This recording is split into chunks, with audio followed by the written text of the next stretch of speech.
Hello friends, slate chalk and টকের আজকের নিবেদন রাজেন্দ্র কুমার গুপ্তের লেখা একটি গল্প, ভূতের বউ।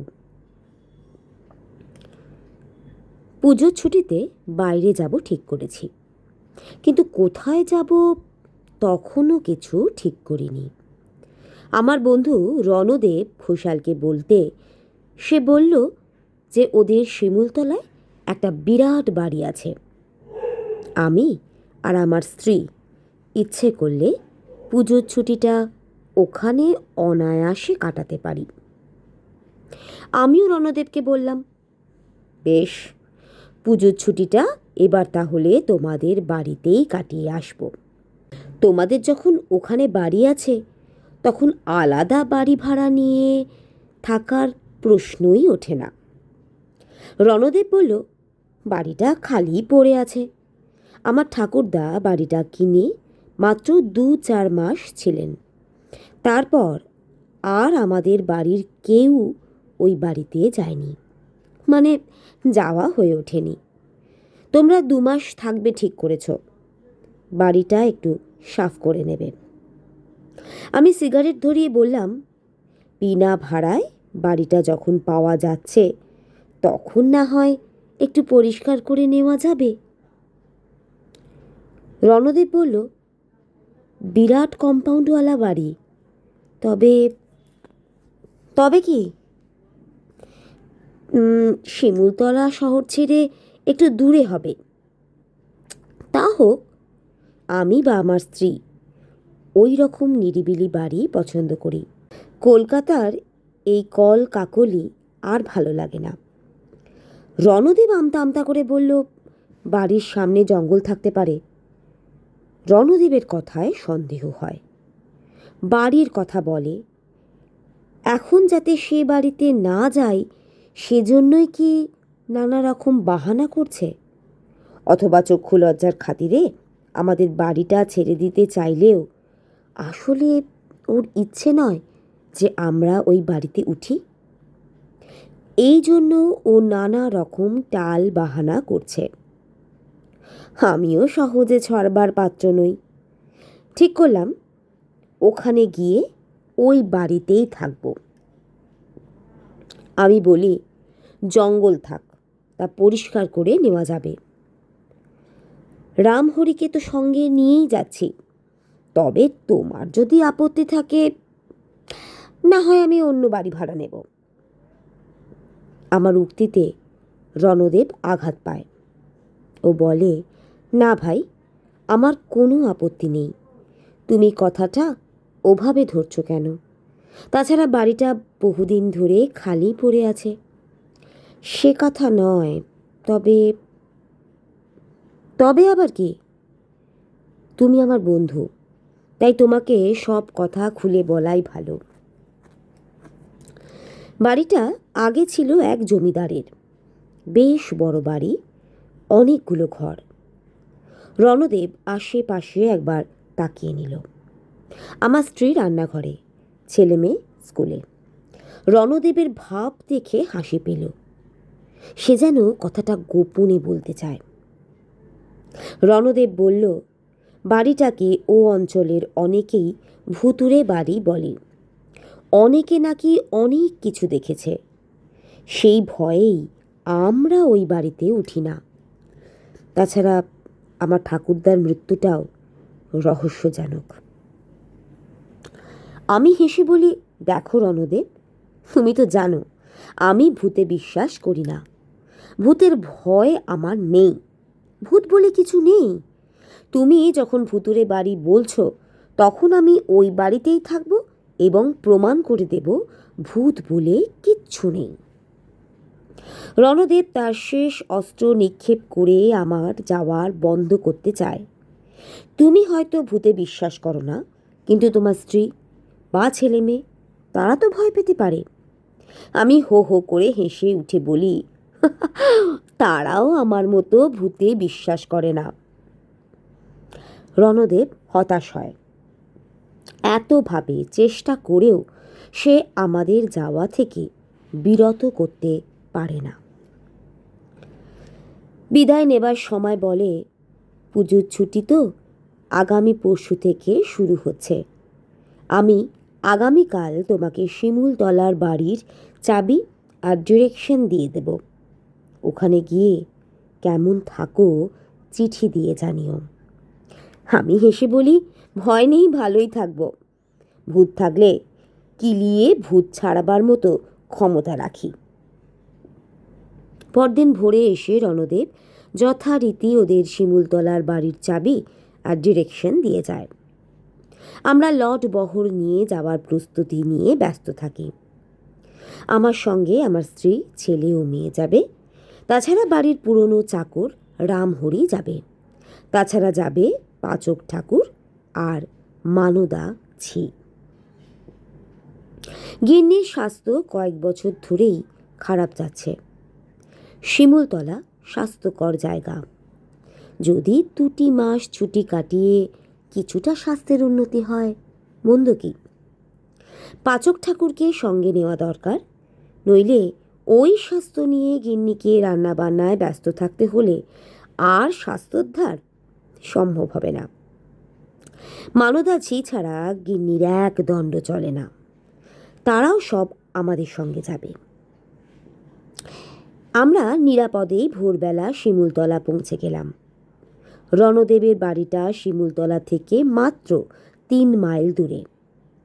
এক বুড়ো ভদ্রলোকের সঙ্গে স্টেশনেই পরিচয় হলো। তিনি শিমুলতলারই বাসিন্দা। তিনি জিজ্ঞেস করলেন, এখানে কোথায় উঠেছেন মহাশয়? আমি বলি, জয়দেব ঘোষালের বাড়ি। জয়দেব ঘোষালের ছেলে রণদেব ঘোষাল আমার বন্ধু।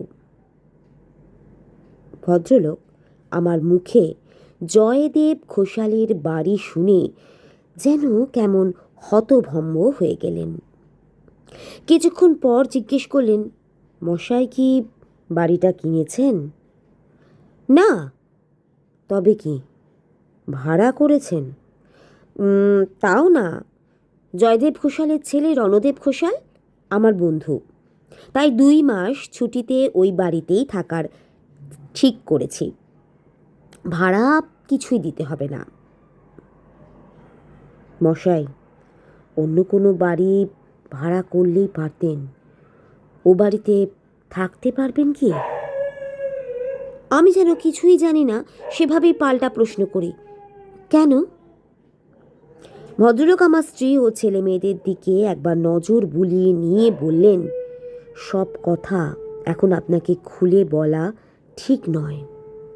ও বাড়িতে 2 দিন থাকলেই আপনি সব বুঝতে পারবেন। যদি অন্য কোনো বাড়ি ভাড়া নেবার প্রয়োজন বোধ করেন, আমায় খোঁজ করবেন। আমার নাম বিনোদ মিশ্র। শিমুলতলার সকলেই আমাকে চেনে। আমি মিষ্টি হাসি হেসে বলি, যদি প্রয়োজন হয় নিশ্চয়ই আপনার খোঁজ করব। ভদ্রলোক হন হন করে চলে গেলেন। আমি 2টো ঘোড়ার গাড়ি করে যথারীতি রণদেব ঘোষালের বাড়িতে এসে উপস্থিত হলাম। বিরাট সুন্দর বাড়ি। অনেক কষ্টে গেটের চাবি খুলে সকলে ভেতরে ঢুকলাম। বাড়ির সামনেটা ঝোপঝাড়ে ভর্তি। অনেক দিন অব্যবহৃত থাকলে যা হয়। আমি রামহরিকে বললাম, আচ্ছা আজ বিশ্রাম নাও, কাল এসব সকালের মধ্যেই পরিষ্কার করে ফেলা যায়। রামহরি বলল, ঠিক আছে বাবু। বাড়ির সামনেই বিরাট কুয়ো। জলটা পরিষ্কার টলটলে বলেই মনে হলো। শিমুলতলার জল হজমের পক্ষে ভালো। আমরা দড়ি বালতি সঙ্গে নিয়েই এসেছি। কুয়ো থেকে জল তোলার কোনো অসুবিধে নেই। আমার স্ত্রী, ছেলে মেয়ে আর মালপত্র নিয়ে গাড়ি বারান্দায় দাঁড়িয়ে রইলেন। এবার বাড়ির চাবি খুলেই কয়েকটা ঘর পরিষ্কার করে নেওয়া দরকার। পুরো বাড়িটা না হোক, অন্তত থাকার মতো কয়েকটা ঘর পরিষ্কার করে নিলেই হবে। বাড়িটা দোতলায়, বেশ বড়। আজ না হয় নিচের কয়েকটা ঘরই পরিষ্কার করে সকলে মিলে থাকা যাবে। বাড়ির সদর দরজায় বিরাট তালা। বহুদিন বন্ধ থাকায় কিছু ধুলো বালি পড়েছে। যাই হোক, কিছুক্ষণ কসরত করার পরেই রণদেবের দেওয়া চাবি দিয়ে ঘোরাতেই তালাটা খুলে গেল। কিন্তু দরজা খুলতেই আমাদের 3 জোড়া চোখ অবাক বিস্ময়ে ভরে গেল। বাড়ির ভেতরটা অদ্ভুত পরিষ্কার, কোথাও একটু ধুলো বা ময়লা নেই। এমনকি দোতলায় ওঠার মার্বেল পাথরের সিঁড়িটাও অদ্ভুত পরিষ্কার, যেন এই মাত্র কেউ এসে পুরো বাড়িটা ধুয়ে মুছে রেখে গেছে। অনেক দিন যে বাড়ি অব্যবহৃত থাকবে, সে বাড়ি এই রকম ঝকঝকে তকতকে অবস্থায় কখনোই থাকতে পারে না। নিশ্চয়ই কেউ না কেউ কিছুদিন আগে ছিল। রামহরি ও মানদা অবাক। মানদাজি বলল, বাবু, এই বাড়ির কি আবার পরিষ্কার করব? সবই তো দিব্যি পরিষ্কার আছে। আমার স্ত্রী ও ছেলেমেয়েরা এগিয়ে এসে বাড়ির ভিতর উঁকি দিয়েই অবাক। স্ত্রী বললেন, আমরা আসবো তাই রণদেববাবু নিশ্চয়ই আগে থেকে বাড়িটা পরিষ্কার করে রেখেছেন। তা হতে পারে। স্ত্রীর কথায় সমর্থন করলেও আমার মন কিন্তু অন্য কথা বলে। গেটের চাবি তালার যা অবস্থা, বা সদর দরজার সামনে যে ধরনের ধুলো ময়লা, এই বাড়িতে অন্তত 2-1 বছরের মধ্যে কোনো লোকজন ঢুকেছে বলে মনে হয় না। অথচ এত বড় বাড়ি, বাড়ির ভেতরটা দিব্যি তকতকে ঝকঝকে। মনে হয় কিছুক্ষণ আগে কে যেন ভালোভাবে ধুয়ে মুছে গেছে। এমনকি মেহগনি কাঠের তৈরি পুরানো বড় বড় আসবাবপত্রেও কোথাও একটুও ধুলো জমে নাই, ময়লাও নেই। যা হোক, বাড়ির ভেতরে ঢুকে দোতলার ঘরগুলোই আমরা দখল করি। নিচে অনেকগুলো ঘর, ঝি ঠাকুর চাকর যে যেখানে খুশি থাকতে পারে। মানদাজি ওপরেরই একটা ঘরে থাকতে চায়, থাকুক, আপত্তি কি? বহু ঘর খালি, করিডোরগুলো চওড়া। কলকাতায় এমন বাড়ির ভাড়া মাসে 3,000 টাকাই স্বাভাবিক। ওপরে আরও একটা ঘরে আমার স্ত্রী ঢুকে অবাক।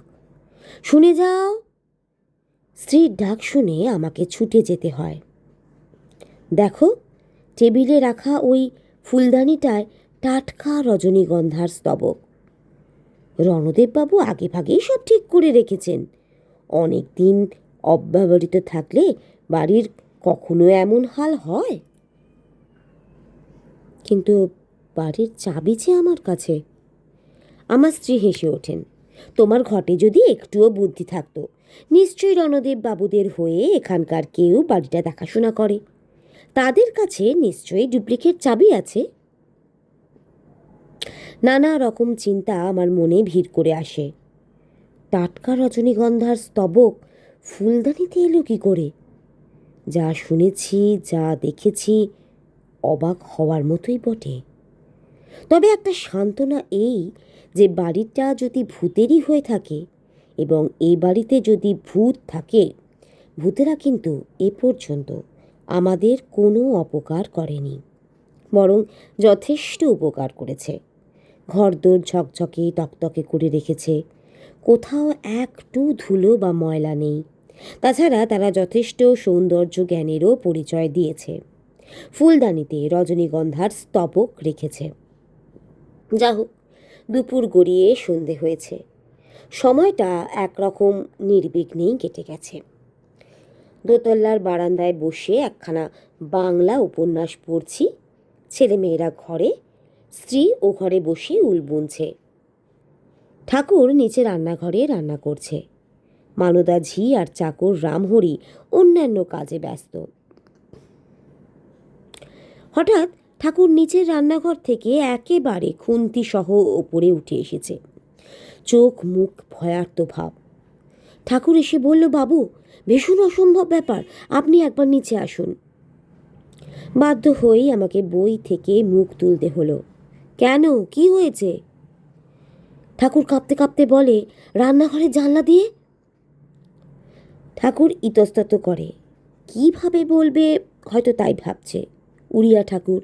অতএব আমি ঠাকুরের উক্তির সূত্র ধরে পাল্টা প্রশ্ন করি, রান্নাঘরের জানলা দিয়ে কি? ঠাকুর আমতা আমতা করে বলে, বাবু, রান্নাঘরের জানলা দিয়ে একটা বউ এসে বারবার উঁকি দিচ্ছে। আমি পাল্টা প্রশ্ন করি, তাতে কি হয়েছে? গেট হয়তো খোলা আছে, আশেপাশের কোনো বউ হয়তো বা কোনো প্রয়োজনে এসেছে। ঠাকুরের মুখে চোখে ভয়ের চিহ্ন। সে আবার বলতে শুরু করে, গেটে আমি নিজে তালা দিয়ে এসেছি বাবু। পান কিনতে বাজারে গিয়েছিলাম, তারপর গেট বন্ধ করে রান্নাঘরে ঢুকেছি।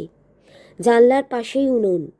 রান্না করতে করতে যেই জানলার দিকে তাকিয়েছি, দেখি একটা বউ জানলা দিয়ে তাকিয়ে আমার রান্না দেখছে। আমি বারবার জিজ্ঞেস করছি, তুমি কে? কোনো উত্তর দেয় না। ভাবলুম বুঝি বাংলা বোঝে না, তাই আবার হিন্দিতেই জিজ্ঞেস করলুম, কৌন হো তুম? সে কথারও জবাব নেই, শুধু ফ্যাল ফ্যাল করে তাকিয়ে রয়েছে, কোনো কথা বলে না। পান কিনতে যখন গিয়েছিলুম তখন একটা লোকের মুখে শুনেছি এ বাড়ির বদনাম আছে। আমি বাবু ওই রান্নাঘরে রাঁধতে পারবো না। ঠাকুরকে আশ্বাস দিয়ে আমি বলি, ভয়ের কিছু নেই, গেট যখন খোলা ছিল তখন হয়তো বা কোনো পাগলা ঢুকে পড়েছে। চলো, আমি টর্চ নিয়ে বাড়ির চারপাশটা একবার দেখছি। টর্চ নিয়ে আমাকে নিচে নামতে হয়। জ্যোৎস্না রাত, টর্চের কোনো প্রয়োজন ছিল না। বাড়ির উঠোনে ঝোপঝাড় আছে, ভালো করে দেখার জন্য টর্চের নিশ্চয়ই প্রয়োজন আছে। নিচে রান্নাঘরে এসে দেখি জানলার বাইরে কেউ নেই। বলা বাহুল্য, উনানে কড়াইতে চাপানো তরকারি পুড়ে গেছে। তা পুড়ুক। টর্চ নিয়ে বাড়ির চারপাশটা, এমনকি ঝোপঝাড় আনাচে কানাচে তন্ন তন্ন করে খুঁজি, কেউ কোথাও নেই। বাধ্য হয়ে ঠাকুরকে বলি, ঠাকুর তুমি নিশ্চয়ই ভুল দেখেছ। ঠাকুর ভগবানের নাম নিয়ে শপথ করে বলে, বাবু বিশ্বাস করুন, আমি স্পষ্ট দেখেছি। সুন্দরী বউ, সাদা কাপড় পরনে, রূপালি পাড় দেওয়া, বেশ বড় ঘরের বউ বলেই মনে হলো। তবু ঠাকুরকে বলি, রান্নাঘরের জানলার খিল এঁটে রান্না করতে থাকো, তেমন কিছু হলে আমায় খবর দিও। মনের ভয় বড় ভয়, বুঝলে? ঠাকুর আমার কথায় আশ্বস্ত হয়ে আবার রান্নাঘরে রান্না করতে থাকে। বলা বাহুল্য, রান্নাঘরের একটি মাত্র জানলা বাইরের দিকে। সেই জানলাটা ভালোভাবে খিল এঁটে রান্নার উদ্যোগ করা হয়। আমি ওপরে উঠে আবার উপন্যাস পড়ায় মন দিলাম। প্রায় আধ ঘন্টা কেটেছে কিনা সন্দেহ। রামহরির চিৎকারে আমাকে বাধ্য হয়ে আবার নিচে ছুটে আসতে হয়। আমার ছেলে, মেয়ে এবং স্ত্রী আমাকে অনুসরণ করে। সিঁড়ির মুখেই রামহরি দেখা পেলাম। রামহরি ওপরেই উঠে আসছিল আমাকে ডাকবার জন্য, কিন্তু তাকে আর ডাকতে হলো না। আমি জিজ্ঞেস করি, কি ব্যাপার? রামহরি বলে, ঠাকুর রান্নাঘরে অজ্ঞান হয়ে পড়ে আছে, ভাতের হাঁড়ি উল্টে উনুন নিভে গেছে। বুঝতে পারি পরিস্থিতি গুরুতর। রান্নাঘরে গিয়ে দেখি বাইরের দিকে জানলাটা খোলা, ঠাকুর খুন্তি হাতে অজ্ঞান অবস্থায় পড়ে আছে। সে এক কল্পনাতীত অবস্থা। আমি তখনই বেশ ভয় পেয়ে গেলাম। অনেক জল ঢালার পর ঠাকুর সুস্থ হয়ে উঠে বসল। চোখ দুটো জবা ফুলের মতো লাল, মুখে ভয়ের চিহ্ন পরিস্ফুট। আরেকটু সুস্থ হয়ে সে আমার প্রশ্নের উত্তর দিল, বাবু জানলাতে খিল এঁটেই আমি রান্না করছিলাম, তরকারিটা পুড়ে গেছে, তাই ভাবলাম ভাতের হাঁড়ি চাপিয়ে দিই, তারপর তরকারি কুটে আবার তরকারি রাঁধব। আমি তরকারি কুটছি, ভাত উনুনে ফুটছে। ভাতের ঢাকনা সরিয়ে দেওয়ার জন্য যেই উঠেছি, হঠাৎ দেখি ফটাস করে খিল আঁটা জানলাটা খুলে গেল। জানলা দিয়ে সেই বউটি আবার ফ্যাল ফ্যাল করে তাকিয়ে আছে। বাবু কি বলবো, সে মুখ ফোলার নয়। তবু আমি সাহস করে গরম ফ্যান এক বাটিতে ঢেলে জানলার দিকে ছুঁড়ে মেরেছি। বাবু কি বলবো, আপনি বিশ্বাস করবেন না, ফ্যান ছুঁড়ে মারতেই বউটি খিলখিল করে হেসে উঠল। আমি তখন খুন্তি নিয়ে তেড়ে গেছি। বউটি দেখি একটা হাত জানলার ভেতর গলিয়ে দিয়েছে। তারপর আমি আর কিছু জানি না। বাবু, আমি হলপ করে বলছি ওই বউটি মনুষ্যী নয়, নিশ্চয়ই ভূতের বউ। বাবু, আমি বলছি বাড়ি আপনি ছেড়ে দিন। এ বাড়িতে থাকলেও ওই রান্নাঘরে রান্না করা সম্ভব নয়। নইলে বাবু আমাকে ছুটি দিন। ঠাকুর তার বক্তব্য শেষ করল। আমি খুব চিন্তিত হয়ে পড়লাম। ঠাকুরকে সান্ত্বনা দিই, ওসব কিছু নয়, সব মনের ভুল। তুমি কি দেখেছ? তুমি ওপরের বারান্দায় গিয়ে বিশ্রাম নাও। আজ আর তোমায় রান্নার দরকার নেই। আমি আর রামহরি দুজনে মিলে রান্নার কাজটা আজ রাতের মতো চালিয়ে নেব। ঠাকুরকে স্ত্রী, ছেলে, মেয়ে সহ ওপরে পাঠিয়ে দিই। আমি আর রামহরি রান্নায় লেগে পড়ি। ঠাকুরের মানসিক অবস্থা যা, ওকে দিয়ে আপাতত রান্না করানো সম্ভব নয়। রান্নাঘরের জানলাটা খুলেই রাখি, অথচ আমি বা রামহরি কেউ কিছু দেখতে পাই না। রান্নার শেষে খাওয়া দাওয়া শেষ করে আমরা দরজা জানলাগুলো ভালোভাবে বন্ধ করে যাই। অনেকগুলো ঘর থাকা সত্ত্বেও আমি আমার স্ত্রী, ছেলে, মেয়ে সহ এক ঘরে শুই। মানদাঝির পাশের ঘরে একা শোয়ার কথা ছিল। সে এসে বলে, আমি একা শুতে পারবো নি বাবু, আমাকে এই ঘরের মেঝেতে আজকের রাতটা অন্তত থাকতে দিন। আপত্তি করা উচিত হবে না বলেই বলি, বেশ থাকো। পাশের ঘরে ঠাকুর আর রামহরি শুয়ে পড়ল। ঘরগুলো বাথরুমযুক্ত, অতএব রাত্রে বাইরে যাবার কোনো প্রয়োজন নেই। ঘুমিয়ে পড়েছি, পরিশ্রান্ত হয়েছিলাম, অতএব কিছুক্ষণের মধ্যেই ঘুমিয়ে পড়ি। আমার স্ত্রীর ঘুম খুব কম, ঘুমের মধ্যেও সে চেঁচাতে থাকে। মাঝরাতে স্ত্রীর ডাকে আমার ঘুম ভেঙে যায়। ঘরে বাতি জ্বালাই রয়েছে। আমি ঘুম চোখে প্রশ্ন করি, কেন, কি হয়েছে? বেশ ঘুম তোমার, কতক্ষণ ধরে তোমায় ডাকছি। দেখি মানদা ঝি মেঝেতে বসে ঠকঠকিয়ে কাঁপছে। আমি স্ত্রীকে জিজ্ঞেস করি, কেন, কি হয়েছে? শুনতে পাচ্ছ? আমি কান পেতে শোনার চেষ্টা করি। কই, কিছুই তো শুনতে পাচ্ছি না। স্ত্রী কিছুক্ষণ চুপ করে বলল, নাও এবার শোনো। কে যেন ভেতরের দোতলার বারান্দায় ঘুঙুর পায়ে হাঁটছে। আমি এবার স্পষ্ট শুনতে পাই, ঠিক ওই ঘরের সামনে এসে থেমে গেল ঘুঙুরের শব্দ। আবার কিছুক্ষণ পর ঘুঙুর বাজতে থাকে। তারপর মেয়েলি কণ্ঠে আর্তনাদ, নেহি নেহি। আবার একটু পরেই খিলখিল করে হাসির শব্দ। মানদা ঝির অবস্থা সংকটজনক, অজ্ঞান হওয়ার পূর্ব অবস্থা আর কি। স্ত্রীর চোখে মুখেও ভয়ানক ভয়ের চিহ্ন। স্ত্রী বলল, এ বাড়িতে আর নয়, ভাড়া দিয়ে থাকতে হয় সেও ভালো। তুমি অন্য বাড়ি দেখো বাপু, 2 মাস এই বাড়িতে ভূতের রাজ্যে আমি কাটাতে পারবো না। আমি যদিও নিজে ভাবিত হই, তবু স্ত্রীর কাছে নিজের দুর্বলতা প্রকাশ করি না। তাছাড়া আমি এখনো ভূতের প্রত্যক্ষ দর্শন পাইনি। আমার ইচ্ছা যেভাবেই হোক এই বাড়িতে আর 2-4 দিন থাকতে হয়, তাতেও আমার পেছোপা নেই।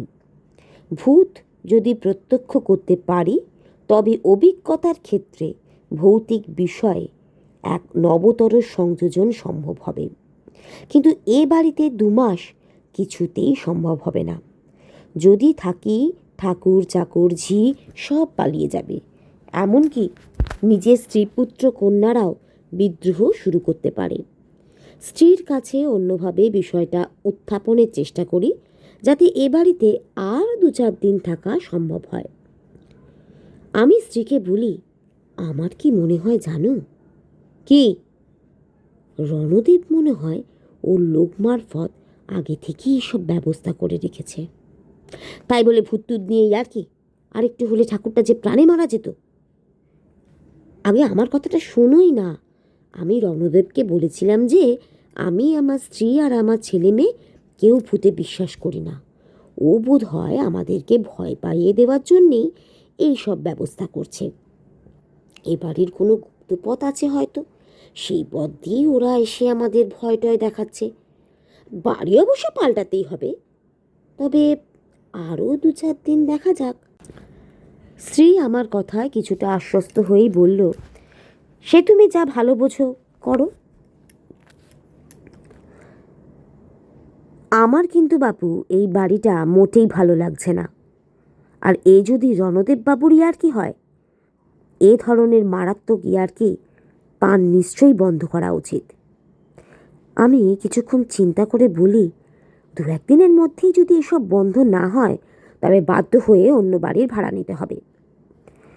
বাকি রাতটা অবশ্য নিরুপদ্রবেই কাটে। আবার যদি ঘুঙুরের শব্দ হয়ে থাকে তো হতে পারে, কিন্তু আমি শুনতে পাইনি। তবু ভাগ্য ভালো, রামহরি আর ঠাকুর এমন ঘুমিয়েছিল যে ঘুঙুরের শব্দ বা মেয়েলি চিৎকার বা কিলকিল হাসির শব্দ কিছুতেই কিছু শুনতে পায়নি। মালতী ঝির কথা শুনে তারা দুজনেই একসঙ্গে ছুটে আসে। কি ব্যাপার বাবু, এ বাড়ি পাল্টান, নইলে আমাদের ছুটি দিন। আমি দুজনকে বলি, দেখো আমি ছেলে মেয়ে নিয়ে রয়েছি, আমার ভয় তোমাদের থেকে কম নয়। 2-1 দিনের মধ্যেই নিশ্চয়ই অন্য বাড়ি নেব। বাড়িটা ভূতের বলে যদি বিশ্বাসও করি, ভূতের বউ এখনও আমাদের কোনো ক্ষতি করেনি। এই রান্নাঘরে আর রান্না করা দরকার নেই, তোমরা না হয় দোতলারই একটি ঘরে রান্না করো আপাতত। ঠাকুর আমার কথায় আশ্বস্ত হয়। ঠিক আছে বাপু, আপনি 2-4 দিনের জন্য অন্য কোনো বাড়ি দেখুন। কটা দিন না হয় কষ্ট করে থাকব, তবে এ বাড়ি যত তাড়াতাড়ি ছাড়া যায় ততই মঙ্গল। সারাদিন আর তেমন কোনো বিসদৃশ্য ঘটনা ঘটেনি। আমি নিজে একবার বাড়ির খোঁজে গিয়েছিলাম। একটা বাড়ি আমার পছন্দ হয়েছিল। বাড়িওয়ালাকে একরকম পাকা কথাও দিয়ে এসেছি। বাড়ি ফিরে দেখি দোতলার বারান্দায় যে টেবিলটা আছে তাতে একটা ফুলদানি হয়তো ওখানেই ছিল, কিন্তু ফুলদানিতে টাটকা লাল গোলাপ রাখল কে? সারা বাড়িতে কোথাও গোলাপ ফুলের গাছ নেই, ফুলদানিতে গোলাপ ফুল। যাদের জিজ্ঞেস করি সেই বলে জানি না তো। স্ত্রী, ছেলে, মেয়ে, ঠাকুর, চাকর, ঝি সকলকেই জিজ্ঞেস করেছি ফুলদানিতে এই লাল গোলাপ রাখল কে? তারা কেউ কিচ্ছু জানে না। আশ্চর্য। আমি স্ত্রীকে জিজ্ঞেস করি, তবে কি ভূতের বউ রেখেছে? স্ত্রী মুখ বিকৃত করে বলে, অসম্ভব কি? এ বাড়িতে যা ঘটছে এখন আর কোনো কিছুই অসম্ভব বলে মনে হয় না। সন্ধে পর্যন্ত আর কোনো কিছু ঘটেনি।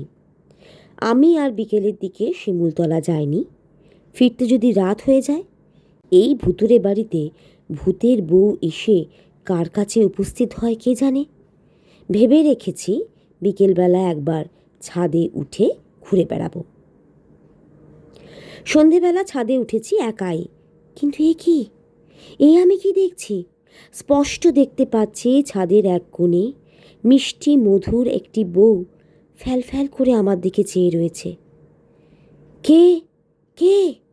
আমি যেই এগিয়ে গেছি, বউটি ছাদ থেকে নিচে লাফিয়ে পড়ল। আরেকটু হলে আমি নিচে পড়ে গিয়ে মারা যেতাম।